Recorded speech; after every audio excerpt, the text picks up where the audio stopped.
BJP జాతీయ అధ్యక్షుడిగా కిషన్ రెడ్డి పేరు జోరుగా వినిపిస్తోంది.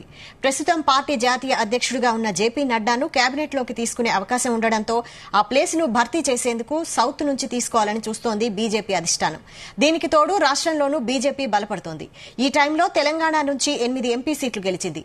వీరిలో చాలా మంది కేంద్ర మంత్రి పదవులు ఆశిస్తున్నారు. అయితే వీరిలో ఇప్పటికే కేంద్ర మంత్రిగా అనుభవం ఉన్న కిషన్ రెడ్డి జాతీయ అధ్యక్షుడిగా పంపించే అవకాశం ఉంది.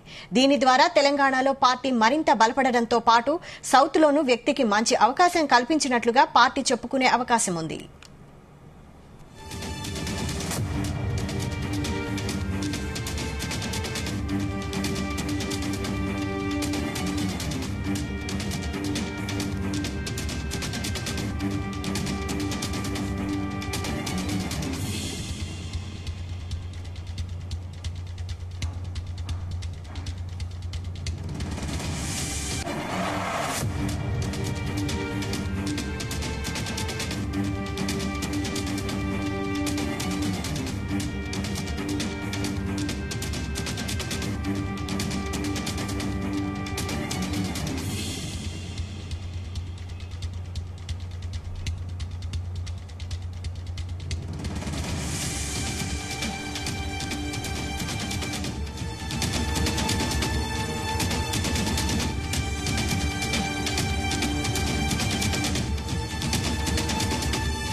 బీజేపీ జాతీయ అధ్యక్షుడిగా కిషన్ రెడ్డి పేరు జోరుగా వినిపిస్తోంది.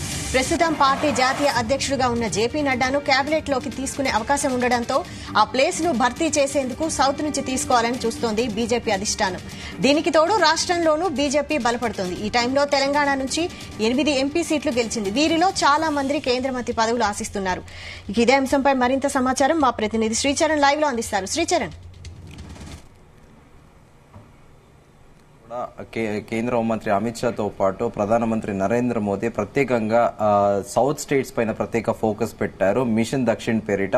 సో సౌత్ లో గతంతో పోలిస్తే కూడా ఈసారి సౌత్ లో చాలా మేలే ఉంది బీజేపీ. కానీ బీజేపీలో సౌత్ ఇండ్ స్టేట్స్ లో పవర్స్ లో ఉన్నవి చాలా తక్కువ స్టేట్స్, ఓన్లీ కర్ణాటక తప్ప ఇంకా మిగతా ఏ స్టేట్స్ లో కూడా హోప్ లేదు. కానీ 2028 కి ఎట్టి పరిస్థితుల్లోనూ అవుట్ ఆఫ్ 5 స్టేట్స్ లో అట్లీస్ట్ ఒక 3 స్టేట్స్ లోనైనా కూడా పవర్ లో రావాలి అనేది కూడా మిషన్ దక్షిణ్ పేరిట 2018 నుంచి కూడా ఇటు బీజేపీ కేంద్ర హైకమాండ్ తో పాటు ప్రధానమంత్రి నరేంద్ర మోదీ అలాగే అమిత్ షా కూడా వర్క్ చేస్తున్నారు. సో దానిలో భాగంగా ఈసారి బీజేపీ ఇప్పుడు పార్లమెంట్ ఎన్నికలు అయిపోయాయి.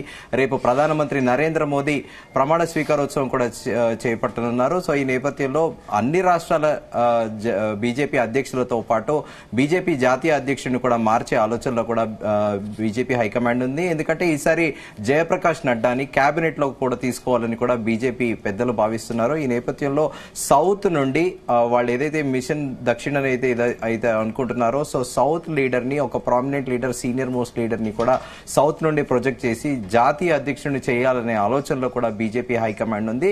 అయితే ప్రస్తుతం అయితే ఢిల్లీ సర్కిల్స్ లో కిషన్ రెడ్డియే నెక్స్ట్ నేషనల్ ప్రెసిడెంట్ గా కూడా అని కూడా పొలిటికల్ సర్కిల్స్ లో చర్చ నడుస్తోంది. అయితే ఆయనకు పోటీగా కూడా మధ్యప్రదేశ్ మాజీ ముఖ్యమంత్రి శివరాజ్ సింగ్ చౌహాన్ పేరు కూడా ప్రముఖంగా వినిపిస్తోంది. కానీ సౌత్ నుండి ఈసారి ప్రయారిటీ ఇవ్వాలి. ఈసారి క్యాబినెట్ లో పోర్ట్ఫోలియోస్ కూడా సౌత్ నుంచే ఎక్కువ ఇవ్వాలని కూడా ఢిల్లీ ఆలోచిస్తుంది. ఎందుకంటే ఒక రకంగా చెప్పాలంటే ఎన్డీఏ ప్రభుత్వం నిలిచింది అంటే ఈసారి సౌత్ నుండి వాళ్ళు ఎక్స్పెక్ట్ చేయని విధంగా కూడా సీట్లు వచ్చాయి. మన ఆంధ్రప్రదేశ్ నుంచి చూసుకున్నా, కర్ణాటక నుంచి చూసుకున్నా, తెలంగాణ నుంచి అయితే ఏకంగా 8 సీట్లు వచ్చాయి. మొదటి నుంచి కూడా డబుల్ డిజిట్ స్థానాలు గెలుచుకుంటామనే ప్రచారం చేశారు బీజేపీ నేతలతో పాటు ఢిల్లీ పెద్దలందరూ కూడా.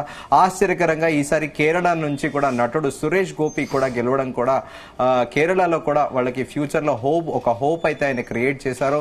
ప్రస్తుతం సురేష్ గోపిని కూడా కేంద్ర కేబినెట్ లో తీసుకునే అవకాశం ఉందని కూడా అంటున్నారు. సో ఇప్పుడు సౌత్ నుంచి ఒక ఫెమిలియర్ లీడరు కిషన్ రెడ్డి ఉన్నారు. ఎందుకంటే ఆయన సుదీర్ఘ పాలన దాదాపు 27 ఏళ్ల నుంచి కూడా పార్టీలోనే ఉన్నారు. ఆయన పార్టీలో ఒక నార్మల్ కార్యకర్తగా జాయిన్ అయ్యి అంచెలంచెలుగా కూడా ఎదుగుతూ ఎమ్మెల్యేగా కూడా గెలిచి పలుమార్లు, అలాగే 2019లో మొదటిసారిగా కూడా సికింద్రాబాద్ ఎంపీగా ఎన్నికయ్యారు. అనంతరం కూడా మనం చూసాము కేంద్ర మంత్రిగా కూడా ఆయన బాధ్యతలు చేపట్టారు. సో అయితే ఈసారి సౌత్ నుండి ఒక కొత్త ఫేస్ ని బీజేపీ పెట్టాలి అని కూడా చూస్తుంది. దాంట్లో సీనియర్ మోస్ట్ లీడర్ తో పాటు అన్ని క్వాలిఫికేషన్స్, అర్హతతో పాటు ఎక్స్పీరియన్స్ కూడా కిషన్ రెడ్డికి ఉంది. సో కిషన్ రెడ్డికే బీజేపీ జాతీయ అధ్యక్షుడిగా చేస్తారనేది కూడా ప్రస్తుతం ప్రచారంలో ఉంది.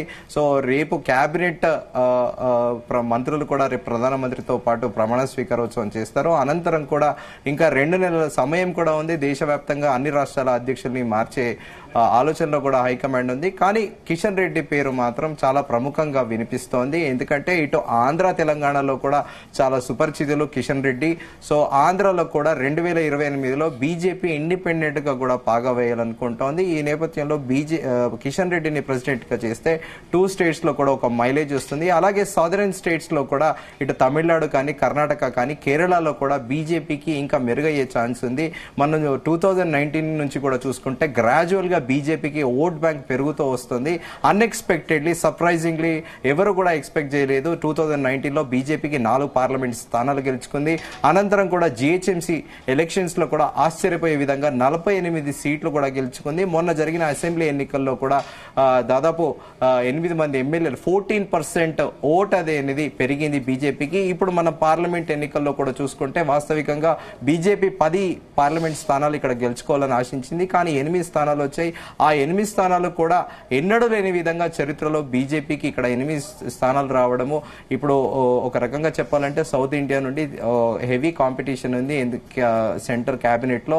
ఎందుకంటే ఇప్పుడు అక్కడ ఆంధ్ర నుండి పురంధేశ్వరికి ఇవ్వాలి, అలాగే సీఎం రమేష్ కూడా రేస్ లో ఉన్నారనేది కూడా ప్రచారంలో ఉంది. మన రాష్ట్రానికి వస్తే ఇటు మంత్రులు ఈటల రాజేందర్ పేరుతో పాటు బండి సంజయ్, అలాగే మహిళా కోటాలో డీకే అరుణ పేరు కూడా వినిపిస్తోంది. కానీ ప్రస్తుతం అంతా ఫోకస్ అంతా పార్టీని ఇంకా బలోపేతం చేయాలి సౌత్ ఇండియాలో ఇప్పుడు నార్త్ లో కదా ఎలాగైతే బీజేపీ వేవ్ ఉందో, సో సౌత్ లో కూడా సిమిలర్ గా రీజనల్ పార్టీస్ ని ఢీ కొట్టేటందుకు ఒక సదరన్ క్యాండిడేట్ ని కూడా బీజేపీ పార్టీ జాతీయ అధ్యక్షుడిని చేయాలనే ఆలోచనలో ప్రస్తుతం హైకమాండ్ ఉన్నట్లు తెలుస్తోంది. Vaishali. Right, thank you Sricharan.